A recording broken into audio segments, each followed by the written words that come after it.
चलिए स्टार्ट करते हैं, Newton law of motion start करते हैं, बहुत इंपॉर्टेंट टॉपिक है।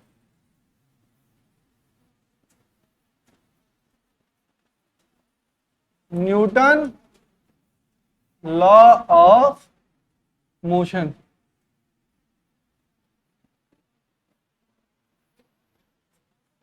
Newton law of motion. तो न्यूटन लॉ ऑफ मोशन क्या कहलाता है? देखो अभी तक हम लोग क्या पढ़ रहे थे कि प्रोजेक्टाइल मोशन हो रहा है, ठीक है, या कोई भी मोशन हो रहा है तो मोशन किस कारण से हो रहा है ना। तो हमने फोर्स तो लग रहा है, जैसे फुटबॉल पे मान लो किक किया तो कुछ फोर्स लगाया कि नहीं लगाया, या इंपल्स लगा, तो किसी फोर्स के कारण ही तो हो रहा है। कैसे मोशन हो रहा है? किसी ना किसी फोर्स के कारण ही हो रहा है। तो उस फोर्स की स्टडी हम लोग को करनी है कि कितने टाइप के नेचर में फोर्सेस होते हैं, क्या क्या उनके टाइप्स होते हैं, इन सारी चीजों की हम लोग को स्टडी करना है इसमें न्यूटन लॉ ऑफ मोशन में, कि what is the cause of motion, what is the cause of motion. जैसे एक्सेलरेशन दिया आपने, गाड़ी में एक्सेलरेशन दिया, उससे गाड़ी मूव हो गई, क्या उससे मूव हो गई गाड़ी? नहीं, F बराबर एम ए, एफ बराबर एम इंटू ए। तो गाड़ी का और आपका दोनों का जो मास है उसको मल्टीप्लाई किया किससे? एक्सेलरेशन से, तो क्या आ गया? फोर्स आ गया। तो वो फोर्स लगा तभी तो आपकी गाड़ी मूव हुई, केवल डायरेक्ट एक्सेलरेशन से मूव हो गई नहीं, फोर्स लगा। तो उसके पीछे का कॉज क्या है? मोशन हो रहा है, ये बात आपको समझ में आई। When there is a acceleration there is a motion, when there is a acceleration there is a motion. But motion का कॉज क्या है? मोशन का कॉज क्या है? उसके पीछे का कारण क्या है? फोर्स है। तो उस फोर्स की हम लोग को स्टडी करना है, तो इसके बारे में हम लोग थोड़ा सा डिटेल में पढ़ेंगे, आज चर्चा ही करेंगे और लिखाएंगे इसको कि क्या है, ठीक है। तो लिखिए इसमें कि we will study what is the cause of motion. In this chapter we will study what is the cause of motion.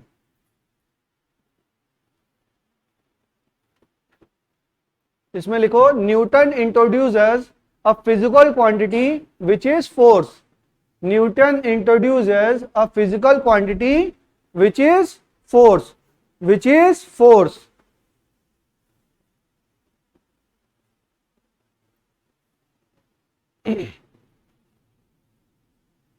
Force लिखिए, फोर्स हेडिंग डालिए, force. Newton introduces a physical quantity which is force, which is force. Force heading डालिए, force. तो force के बारे में पढ़ेंगे कि force क्या है। फोर्स हमारा क्या है? फोर्स यह है पुश पुल या हिट, पुश पुल या हिट। किसी को हिट कर रहे हैं आप, ठीक है, बॉल को आप हिट कर रहे हैं तो क्या है? वो एक तरह का फोर्स है। या मैं इसको कर रहा हूं, इसको मैं अपनी तरफ खींच रहा हूं तो ये क्या हो गया? पुल हो गया। और इसको मैं अपने से अवे कर रहा हूं तो ये क्या हो गया? पुश हो गया। तो फोर्स क्या है? Force is a push pull और हिट। लिख लीजिए first, force is a push और पुल और hit. Force is a push pull और हिट विच, ऐसे लिखिएगा, force is a push pull और हिट विच, विच, फिर विच करके फर्स्ट पॉइंट लिखिएगा, ऐसे लिखिएगा, force is a push pull और हिट, फिर विच, विच के बाद फर्स्ट पॉइंट लिखिए, प्रोड्यूसेस और, विच के बाद प्रोड्यूसेस और try to produces motion in a body, motion in a body at rest, motion in a body at rest.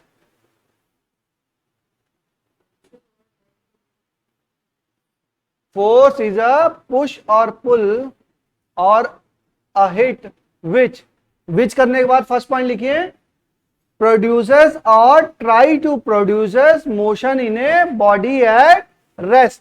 अच्छा ऐसा क्यों? जब फोर्स लगाएंगे तब तो मोशन हो ही जाएगा ना, मोशन हो जाना चाहिए। तो ट्राई टू वो क्यों बोल रहा है? हाँ, अब मान लो दीवार पे हैं, इस पे मान लो इस पे फोर्स लगा रहे हैं, इस दीवार पे, तो दीवार पे अगर फोर्स लगा रहे हैं तो क्या मूव कर जा रही है? मूव तो नहीं कर रही, लेकिन फोर्स तो लगा रहे हैं ना। तो ये क्या है, मूव और ट्राई टू मूव, आप उस पर पुश कर रहे हैं, आप फोर्स लगा रहे हैं, बट वो उसकी स्टेबिलिटी ज्यादा है, ठीक है, तो वो नहीं मूव कर रही है, बट आप फोर्स तो लगा रहे हैं ना। तो फोर्स क्या है, फोर्स है हमारा कि which producers are try to producers, produce करता है मोशन या ट्राई करता है प्रोड्यूस करने के लिए motion in a body at rest. Second point लिखिए, stop or try to stop a moving body, stop or try to stop a body, stop or try to stop a body. जैसे कोई cycle वाला जा रहा है, ठीक है, आप उसको सामने से रोक लेंगे तो रुक जाएगा, रुक जाएगा, बट ट्रक वाले के सामने खड़े होंगे तो वो नहीं रुकेगा। तो अब क्या हो जाएगा, stop or try to stop. तो साइकिल वाले को तो आप फोर्स लगा के रोक सकते हैं, क्या ट्रक को भी रोक सकते हैं? अच्छा ट्रेन को, ट्रेन को तो बिल्कुल नहीं। चलो ट्रेन तो देख भी लेगी तो भी कुछ, ट्रक वाला तो हो सकता है ब्रेक मार दे, ट्रेन वाला तो ब्रेक मारेगा तो भी आप निपट जाएंगे। नेक्स्ट लिखिए, मे चेंज स्पीड ओनली, मे चेंज स्पीड ओनली, स्पीड भी चेंज हो सकती है भाई, फोर्स लगा देंगे तो क्या होगा, स्पीड हमारी चेंज हो सकती है। फोर्थ लिखिए, changes or try to changes direction of motion of a body, changes or try to changes direction of motion of a body, changes or try to changes the direction of motion of a body। ठीक है, क्या करेगा, motion of a body को change करेगा या try to change करेगा। Next लिखिए, मे change both speed and direction, may change both speed and direction, speed and direction. Next, produces a change in the shape and size of a body, produces a change in shape and size of a body, change in shape and size of a body। ठीक है, तो जैसे मान लो ये कागज है, तो इस कागज का तो मैं शेप एंड साइज क्या कर सकता हूं, फोर्स लगा के चेंज कर दिया, बट मोबाइल का नहीं कर सकता हूं ना, अगर फोर्स लगा भी रहा हूं तो देखो नहीं मुड़ रहा है ना, तो क्या करेगा, ये ट्राई टू चेंज है और ये तो चेंज ही हो जाएगा। तो बच्चों की चीजें इसमें क्या पढ़ाएं, समझ में आ रहा है ना तुम लोगों को? ठीक है, अब आगे चलते हैं जल्दी से। ठीक है, ये सारी क्वांटिटी हो गई कि ये सारी चीजें होंगी वो किसके कारण से होंगी, वो फोर्स के कारण से होंगी। नेक्स्ट इंपॉर्टेंट चीज लिखिए, unit of force, unit of force लिखिए,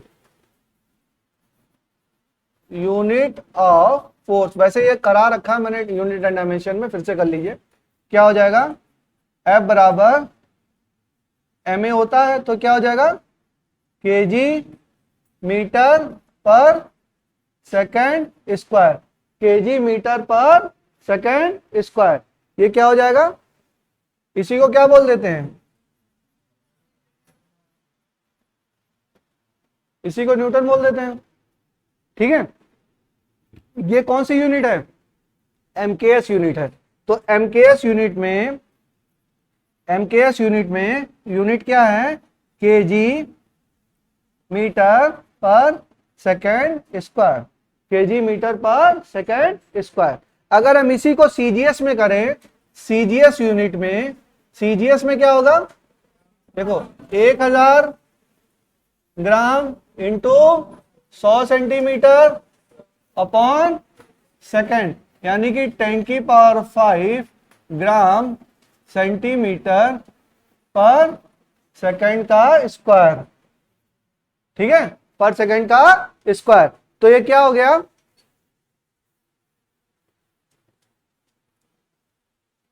1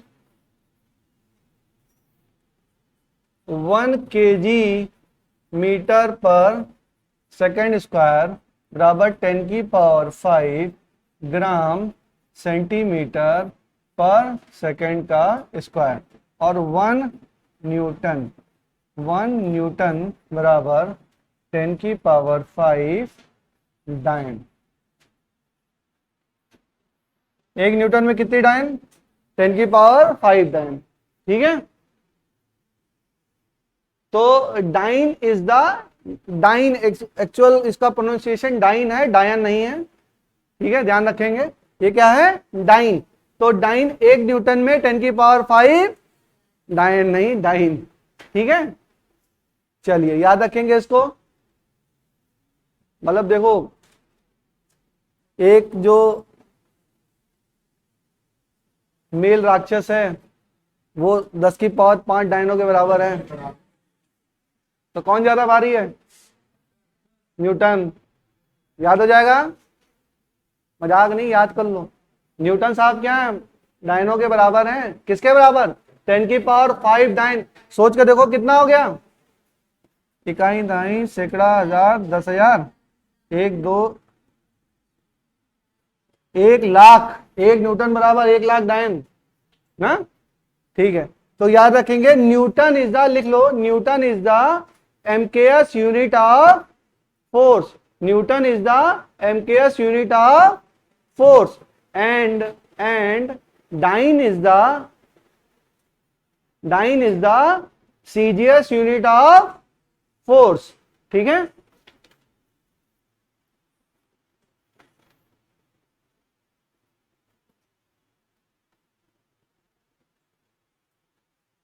एक टर्म और है किलोग्राम भार, आप लोग पढ़ते होंगे हिंदी में ना, तो किलोग्राम बल पढ़ते हैं, भार पढ़ते हैं, किलोग्राम फोर्स पढ़ते हैं, ठीक है। लिखिए, यूनिट लिखिए, इसको हेडिंग डालिए, किलोग्राम फोर्स। किलोग्राम फोर्स, ये नोट हो गया, सबको समझ में आ गया। डाइन मतलब क्या होता है? सेंटीमीटर, ग्राम सेंटीमीटर पर सेकेंड स्क्वायर, उसी को डाइन बोल देते हैं। समझ में आ गया, ठीक है। नेक्स्ट लिखिए, kilogram force. Kilogram force, kilogram force, kilogram force, ये क्या होता है? देखिए इसमें लिखिए, the force with which earth attract a 1 kg body, the force with which earth attract a 1 kg body towards its center, towards its center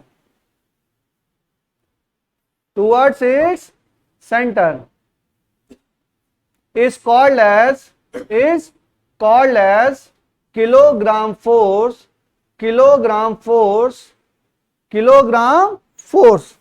और 1 kgf बराबर 10 Newton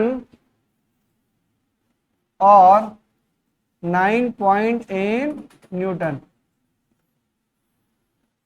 1 kgf बराबर 10 न्यूटन और 9.8 न्यूटन। kgf मतलब किलोग्राम फोर्स, वो नहीं है तो तुम लोग सोच रहे हो ना, मूवी नहीं है वो तमिल वाली, क्या है? Kilogram force. समझ में आया? हो सकता है यहीं से लिया गया हो, क्या पता ना, नहीं यहां से नहीं ले रहा, तुमको बड़ा पता, सारे देख रखा है तुमने। हाँ चलो, अच्छा देखो, अब चर्चा खत्म हो गई। किलोग्राम फोर्स क्या हो गया? ये एक मैथमेटिकल रिक्वायरमेंट है बेटा, यूज होगा, तो वहां पे क्या बोलेंगे? 1 किलोग्राम फोर्स बराबर 9.8 न्यूटन। कैसे हो गया? F बराबर एम ए, वही m बराबर कितना? 1 और g बराबर 9.8। अगर g 10 रख देंगे तो हो जाएगा 10 न्यूटन और 9.8 रख देंगे तो हो जाएगा 9.8 न्यूटन। अब देखिए, जितने भी हमारे पास फोर्सेस हैं, मतलब जितने भी यूनिवर्स में फोर्सेस हैं, तो उनको साइंटिस्ट ने मतलब 3-4 कैटेगरी में बांटा हुआ है, ठीक है। तो पहली कैटेगरी क्या है? Gravitational force. दूसरी क्या है? Electromagnetic forces. तीसरी है न्यूक्लियस फोर्सेस और चौथी क्या है? Weak forces. ये 4 आपकी कैटेगरी हैं। इन्हीं में जितने भी यूनिवर्स में जितने भी तरह के फोर्स हैं, अच्छा हर चीज एक फोर्स ही है ना, मैं इसको पेन को उठा रहा हूं तो किसी फोर्स से ही उठा रहा हूं, ठीक है ना। हमारे आपके बीच में भी एक फोर्स लग रहा है, ठीक है। ब्रह्मांड के सारे पार्टिकल के बीच में एक फोर्स लग रहा है, पृथ्वी के और सूर्य के बीच में एक फोर्स लग रहा है। या अगर ये, अच्छा ये जो है मान लो कागज है, इनके इसके पार्टिकल जो हैं उनके बीच में भी तो फोर्स लग रहा है, ना, बट इसका जो बाइंडिंग फोर्स है वो इसका, अब न्यूक्लियस में आपको पढ़ाएंगे, वो थोड़ा कमजोर है तो इसका शेप एंड साइज क्या कर सकते हैं, हम चेंज कर सकते हैं, बट इसका बाइंडिंग फोर्स हमारा ज्यादा है। तो ये क्या है, बाइंडिंग मतलब न्यूक्लियस इसके क्या है, एकदम रिजिड है, तो इसको हम मूव करेंगे तो ये मूव नहीं होगा क्योंकि इसकी बाइंडिंग एनर्जी ज्यादा है। अच्छा, ज्यादा एनर्जी दे देंगे तो टूट भी जाएगा, तो क्या मतलब जितनी इसकी बाइंडिंग एनर्जी है उतनी एनर्जी इसको दे दो तो क्या हो जाएगा, टूट जाएगा। इसकी बाइंडिंग एनर्जी क्या है, इसकी बाइंडिंग एनर्जी कम है तो थोड़ा सा दिया तो फट गया। तो ये समझ में आया कि हर तरह का क्या है, फोर्सेस क्या है, जितने भी ब्रह्मांड में फोर्सेस हैं वो सारे फोर्सेस को हम 4 कैटेगरी में डिफाइन कर सकते हैं। जो बड़ी बड़े टेरेस्ट्रियल बॉडीज हैं उनके बीच जो फोर्स लग रहा है उसको क्या बोलेंगे, उसको बोलेंगे ग्रेविटेशनल फोर्सेस। और जो इलेक्ट्रोमैग्नेटिक फोर्सेस आप जानते ही हैं, इलेक्ट्रॉन प्रोटॉन न्यूट्रॉन के बीच में लगता है या कोई करंट होता है तो करंट क्या जनरेट करती है, इलेक्ट्रिक फील्ड जनरेट करती है। मूविंग करंट है तो क्या जनरेट करती है, मैग्नेटिक फील्ड जनरेट करती है। वो क्या है, ये सारे फोर्सेस कहलाते हैं फील्ड फोर्सेस। क्या कहलाते हैं, फील्ड फोर्सेस। और उसके बाद जैसे प्रोटॉन प्रोटॉन है, प्रोटॉन प्रोटॉन देखो क्या होते हैं, पॉजिटिव होते हैं। प्रोटॉन प्रोटॉन क्या है, पॉजिटिव है, फिर भी न्यूक्लियस में साथ में रहते हैं। मतलब ये ऐसा हुआ कि दो पद्रवी बालक एक ही नेचर के हैं और दोनों साथ में रह रहे हैं, कैसे रह सकते हैं बताओ, सोचा कभी इस बात को। पॉजिटिव पॉजिटिव में तो रिपल्सन होता है, तो कैसे साथ में रह रहे हैं, कैसे साथ में रह रहे हैं बेटा। अगर चार्ज बताओ, चार्ज आने प्रोटॉन क्या होता है, पॉजिटिव होता है, ठीक है। जिसमें सिंगल प्रोटॉन है वो तो हाइड्रोजन एटम मान लीजिए सिंगल प्रोटॉन है, ठीक है। उसके आगे का जो एटम है उसमें कितने प्रोटॉन है, प्रोटॉन की संख्या है ज्यादा, ठीक है। अगर प्रोटॉन की संख्या ज्यादा है तो सारे पॉजिटिव कैसे साथ में रह रहे हैं, पॉजिटिव पॉजिटिव हैं और साथ में रह रहे हैं, कैसे रह रहे हैं, क्योंकि न्यूक्लियर फोर्सेज हैं। वो क्या है, न्यूक्लियर फोर्स। लेकिन हमने जो स्टडी की उसमें तो पॉजिटिव पॉजिटिव क्या करते हैं, रिपेल करते हैं। बट क्या है, nuclear forces are the strongest forces, nuclear forces are the strongest forces. इसी वजह से उस फोर्स को तोड़ने के लिए, प्रोटॉन प्रोटॉन को अलग करने के लिए हमें क्या चाहिए, ज्यादा एनर्जी भी चाहिए। और जब वो टूटते हैं तो ज्यादा एनर्जी निकालते भी हैं। छोटो कितनी छोटी सी चीज है, सोचिए इस बात को, कितनी छोटी सी चीज है। न्यूक्लियस क्या है, बहुत छोटा सा है बेटा, बहुत छोटा सा। यूरेनियम का न्यूक्लियस है, उसमें मान लो प्रोटॉन है, जो भी है, प्रोटॉन वगैरह तो है ही ना। उस न्यूक्लियस को हम तोड़ रहे हैं, जब न्यूक्लियस को तोड़ रहे हैं ना तो उसमें क्या एनर्जी, देखो कितनी ज्यादा एनर्जी निकल रही है, एनर्जी ज्यादा निकल रही है। तो क्यों निकल रही है, क्योंकि उनकी बाइंडिंग एनर्जी क्या है, ज्यादा है, उनकी बाइंडिंग एनर्जी ज्यादा है, तो उसको तोड़ने के लिए ज्यादा एनर्जी हमारी चाहिए, ठीक है। तो जब भी वो टूटता है, जो भी प्रोसेस है वो तो बाद में पढ़ाएंगे हम लोग, तो उसमें क्या होगा कि ज्यादा हमारी एनर्जी निकलेगी, ठीक है। उसके बाद वीक फोर्सेस हैं, जैसे इलेक्ट्रॉन है, थोड़ी सी एनर्जी दो भाग गया, तुरंत ही अपना ऑर्बिट छोड़ देता है। बहुत ही फालतू किस्म का इंसान है, तुरंत ही इसको किसी ने पैसा दिया, थोड़ा सा चार्ज दिया, थोड़ी सी लालच दी, आओ हम तुमसे बॉन्ड बनाएंगे, तुरंत चला जाता है कि ठीक है हम आ रहे हैं। तुरंत बिल्कुल भी स्टेबल नहीं है। हल्का सा इसको हीट किया तो आपके क्या हो गए, इसका ये अपना ऑर्बिट क्या हो जाता है, ऑर्बिट तुरंत ही छोड़ देता है। तो क्या है, जैसे वंडर वॉल फोर्सेज आप लोग ने केमिस्ट्री में पढ़ा होगा, वो क्या है, वो सारे वीक फोर्सेज हैं। तो इसके बारे में हम लोग चर्चा करेंगे। एक थोड़ा सा बस इसका 10 मिनट का एक नोट है, आपको लिखा देना है, कल ही लिखाएंगे, ठीक है। उसके बाद हम लोग एक एक्चुअल सवाल पे आ जाएंगे कि एक्चुअल सवाल नीट में आते कैसे हैं। ये तो क्लास 9 का फिजिक्स पढ़ा रहा हूं मैं आपको, क्लास 9 में आप सब लोगों ने पढ़ रखा है, फिर भी लिखा देंगे क्योंकि सर्जन रीजन में थोड़ा बहुत सवाल आता है, तो थोड़ा सा 10 मिनट इसको मैं लिखा दूंगा, समझ तो गई यार सर, ठीक है, लिखा देंगे, उसके बाद एक्चुअल चर्चा शुरू करेंगे, ठीक है बेटा, थैंक यू।